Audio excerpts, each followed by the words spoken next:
एका माणसाच्या हातात कधी काळी स्टेथोस्कोप होता, पण पुढे याच आवाजाने संपूर्ण रंगभूमी हादरवली. एकेकाळी तो डॉक्टर होता, पण मनात धडधडत होतं वेगळंच काहीतरी.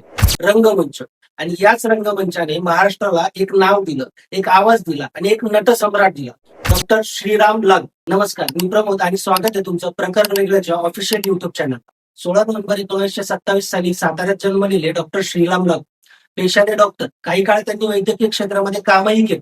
पण वैद्यकीय क्षेत्रामध्ये येण्याआधीच त्यांची रंगभूमीशी खूप चांगली ओळख झाली होती. मेडिकल कॉलेजच्या दिवसात अभिनयाची ओढ खूप जास्ती वाढत गेली.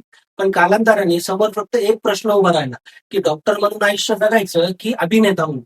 आणि शेवटी त्यांनी सगळ्यात खडतर रस्ता निवडला. तो होता अभिनयाचा, रंगभूमीचा. हा निर्णय सोपा नव्हता. अभिनय करणं म्हणजे फक्त संवाद पाठ करणं नाही. माणूस समजून घ्यावा लागतो, त्याचं दुःख समजून घ्यावं लागतं, राग, अहंकार, भीती सगळं जगावं लागतं. आणि डॉक्टर बाबू हेच करत गेले. प्रायोगिक रंगभूमीपासून ते व्यावसायिक रंगभूमीपर्यंत त्यांनी वेगवेगळ्या भूमिका जगल्या.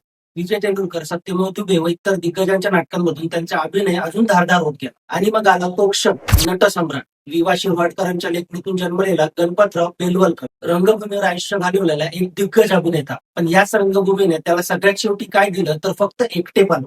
ज्याने आयुष्यभर टाळ्या शिट्ट्या मिळवल्या त्यालाच शेवटी कुणी घर देतं का घर हा एक प्रश्न विचारावा लागतो. आणि इथेच श्रीराम लागूंचा अभिनय हा अभिनय राहत नाही, तर तो एक जगलेला अनुभव आहे.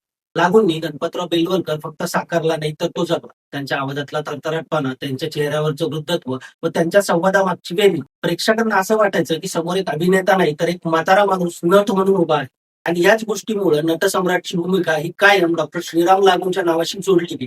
मराठी चित्रपटांसोबतच त्यांनी हिंदी चित्रपटांमध्येही खूप काम केलं. पण शेवटी त्यांचं घर मात्र रंगभूमीच राहील. आणि कदाचित श्रीराम लागूंचं मोठेपण इथंच होतं. ते फक्त अभिनेता नव्हते, तर ते विचार करणारे एक कलाकार होते. समाजाबद्दल त्यांची स्वतःची मतं होती, प्रश्न विचारण्याची सवय होती. रंगभूमी केवळ मनोरंजनासाठी नसून समाजाशी संवाद साधण्याचं एक माध्यम आहे. ही त्यांची भूमिका त्यांच्या कामातून दिसत राहील. म्हणूनच त्यांनी प्रयोगशील नाटकांपासून ते सामाजिक उपक्रमांपर्यंत सगळी नाटकं केली. शेवटी डॉक्टर गेला, अभिनेता गेला, पण रंगमंचावर उभा असलेला आवाज आजही तिथेच आहे.